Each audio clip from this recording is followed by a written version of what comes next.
Hello, ladies. How are you? Where are you going? Should we start with a question? Sure.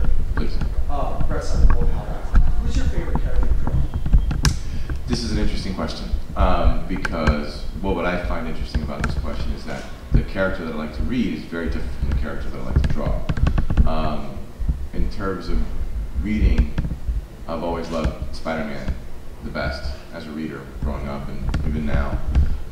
As a drawer, Batman, Wolverine, Wolverine's claws and the hair, the sort of hunched over kind of personality thing, it makes him really interesting as a graphic form. He's just easy to make look cool. There's long hair on him and his whiskers and the claws, and he just looks cool. Batman has a similar thing with the cowl and the oh, that's funny, I'm supposed to be here. I just tell myself I'm here. There you go. Sorry about that. Batman has a similar thing with the cowl and the capes, and there's some things that like artists like George Pratt or Jay Lee and Gene Colan used to do where they would sort of, you couldn't tell where the face ended and the mask began, because it just became sort of this big kind of thing. I thought that was sort of a fascinating approach.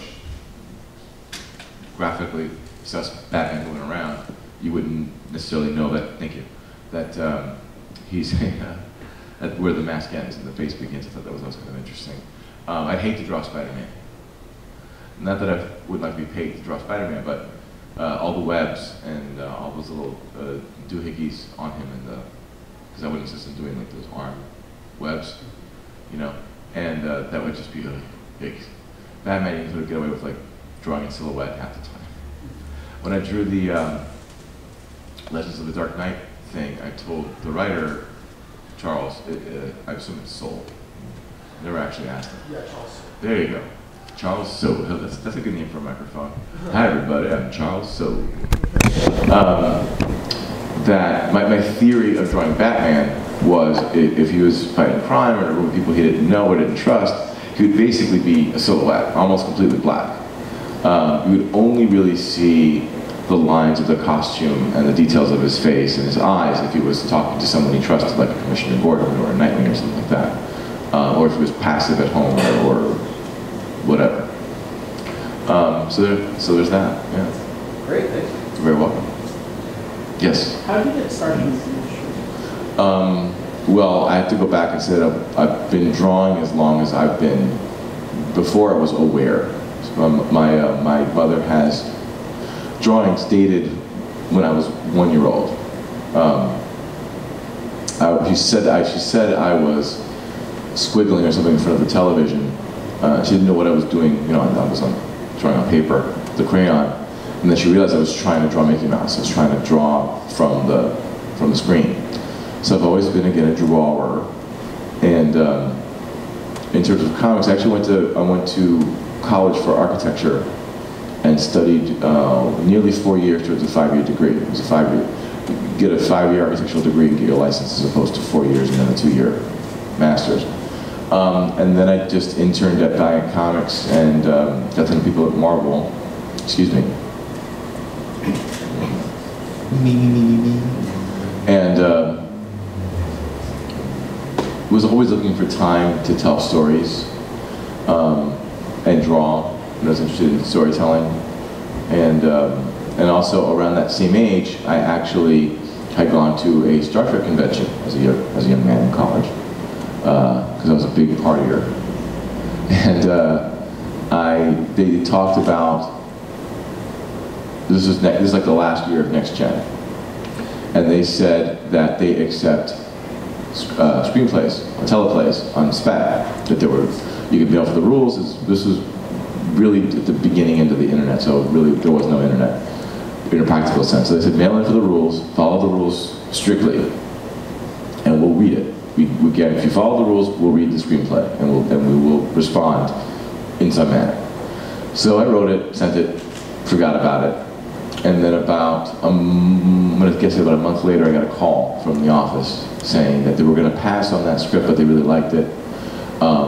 And they wanted to know if I wanted to pitch for a new show called Deep Space Nine. So they sent me the whole package, and I pitched with them. I got a lot of experience, and so I thought, I could do this. You know, I'm years old. I was very young, and I was able to accomplish that. And so I switched over to illustration. And then I then actually before I graduated, I met some people in Marvel's editorial, not their editorial department, just the opposite, their advertising department. It was a department in Marvel dedicated to creating ads internally for their own comics, or like if someone wanted to do a image of Spider-Man for a cereal box, they were referred to this department. And I got to know those guys, and those guys were great. Vito and Cravaya was an art director there, Jimmy DeSimone, people like that. And they kept me fed for like the first 3 years when I could not draw. I wasn't ready coming out of college to draw professionally. Not at a level like Marvel, where it's, you know, I was doing like, what they call editorial illustration, which is like singular illustrations in magazines like Playboy and Time magazine and things like that, and that was great. But I quickly realized I was going to make a living doing that, and I wanted to do comics. So I kept showing these same guys my samples, working with contacts, and eventually started doing things here and there. And then I began to draw small books at smaller presses like Moonstone and places like that, which are still great platforms. Marvel and DC used to, this is before my time even, they used to have things like backups and fill-ins and things like that would be a testing ground for new talent. There seemed to be a real emphasis on, a real understanding of the need to, you know, yes, we're going to get these books out, but we need to also cultivate the next crop of artists, which just there isn't time for, or there isn't as much of a priority on these days. It wasn't really a priority in my day. And so being able to work in this department as a platform, that was my platform. You know, while, you know, in the 70s, you know, Walt Simonson would tell me about drawing, you know, Batman backups and fill-ins and Manhunter and stuff like that. For me, that was doing these cereal box illustrations and things like that, where at least I was meeting people, I was meeting editors, and I was getting some experiences and getting a paycheck. So that's the long answer. I'll do that. Yeah. Go ahead. Oh, is there a piece of work you have that you're particularly proud of? Yeah, in comics, I'm particularly proud of, I think I did it was an issue of Justice Society of America, classified number 25. It was a Green Lantern, Alan Scott story. I look at the drawing, it wasn't even all that long ago, but I look at the drawing and it feels even a little crude to me now, which tells me that at least in my own point of view, I've advanced and I've grown as an artist, which is great. With my own coloring and everything put together, I thought that job really came together in a really wonderful way. So I'm really proud of that. And then in terms of overall, I mean, Jerry Seinfeld talked about when people would ask him his favorite joke, he would say, well, it's like asking what your favorite breath is the one I'm breathing now. So I'm enjoying what I'm working on now, which is Army of Darkness for Dynamite, and an issue of Watson and Holmes for Paradigm. And I'm going to be doing a creator-owned thing I'm writing and drawing for Dark Horse of my own character, which I hope will end up being my Sin City or my Hellboy. I'm going to start doing that in the fall.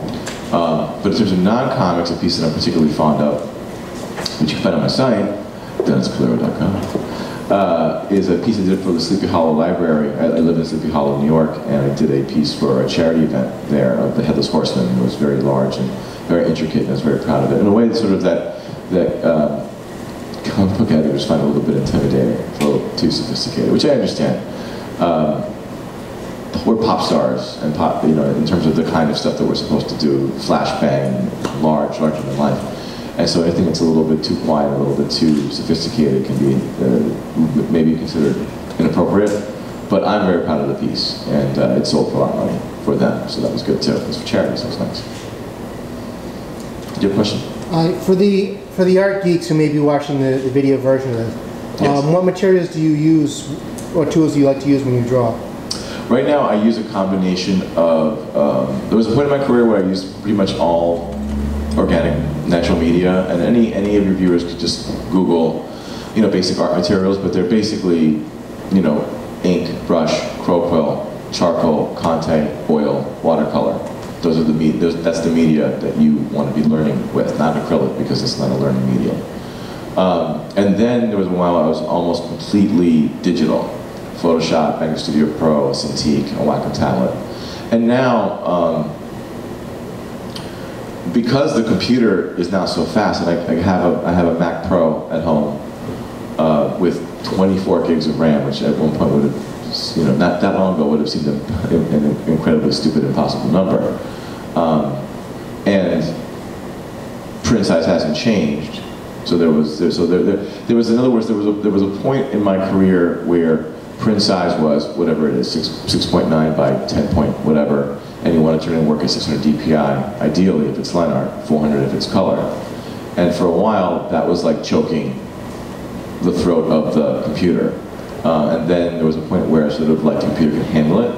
Now I can have 10 pages of color open at once and be working on them in tandem, which I often am. Or, I can have an entire book worth of PSD files, Photoshop files open at the same time.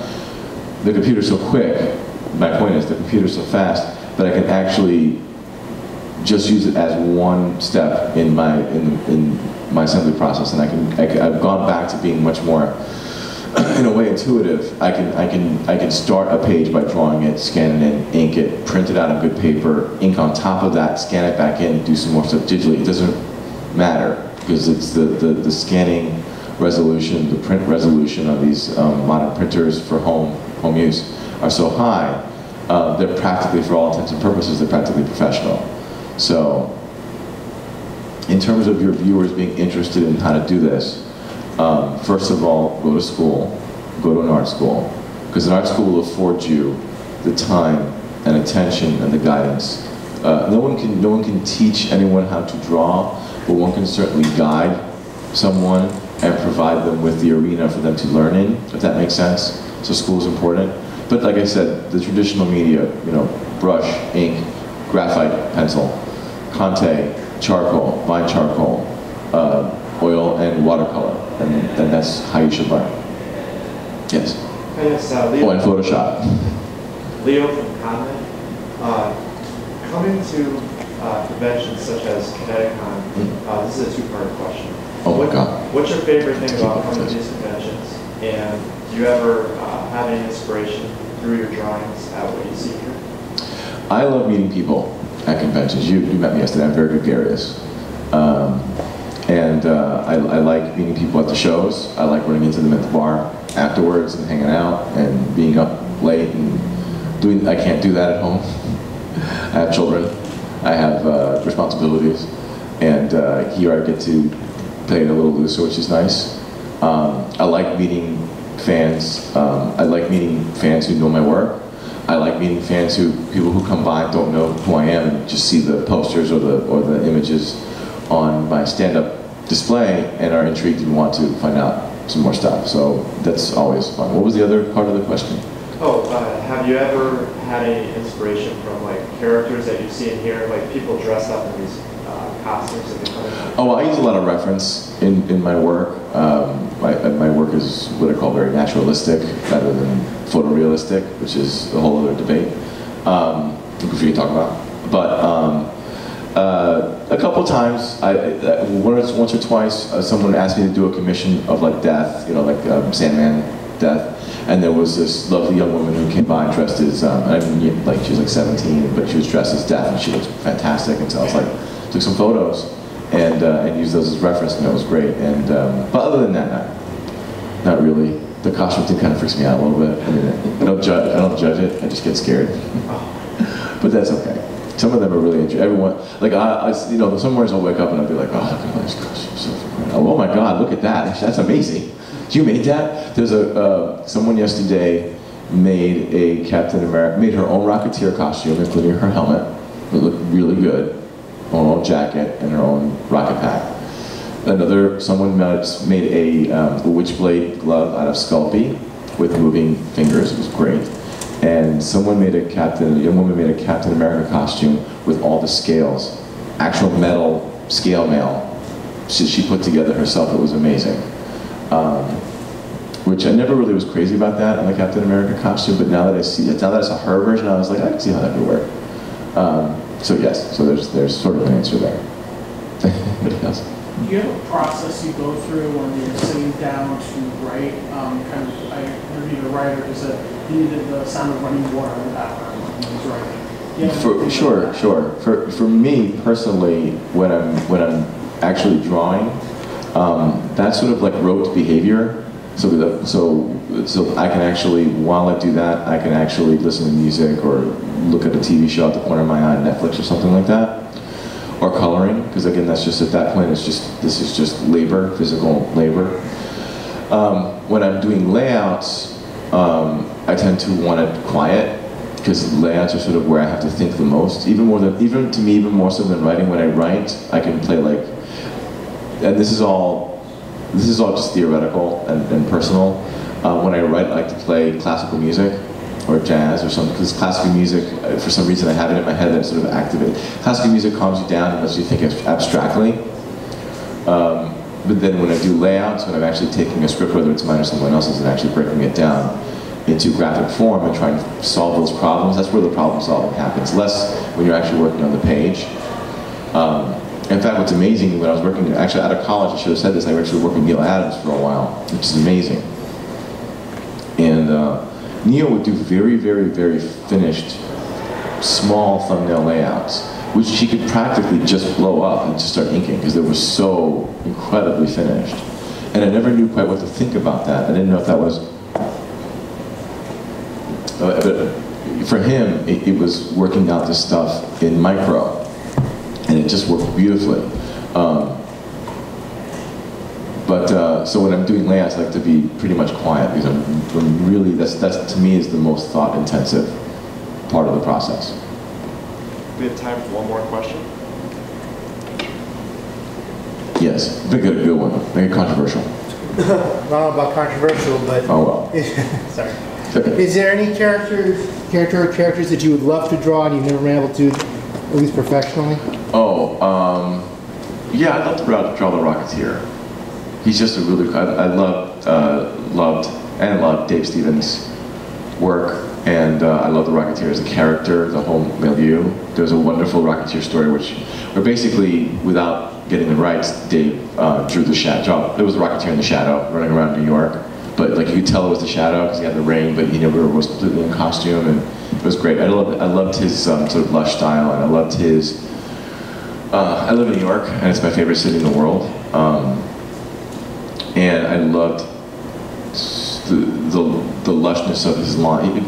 The Rocketeer was basically a sort of celebration of 1950s LA, sort of, bright, sunny, sun-kissed, classic Los Angeles. And then he did a couple of stories in this sort of very dense, black, lush New York. And I just loved his vision of his, fictional, but sort of stylized version of the 50s. And the character, it's just a kid with a rocket pack and a gun, and that's it, and a cool jacket and a cool helmet. And he was going to solve problems that way, which I just thought was terrific. So, and just again, going back to the question about cool characters to draw, that was your question. The Rocketeer is definitely one of them with that great Art Deco swooping helmet. I see kids in like 10, 11, 12 years old, and they see the Rocketeer, and they just want to know who he is, because he just looks so cool, And I kind of wish the character, I hope at some point they get the movie off the ground, and stuff happens, and I wish I knew that'd be a success with that continuing series. I really would love to see that character just grow into the stature that it deserves. Anything else? No? Thank you very much. Thank you very much. Ladies and gentlemen,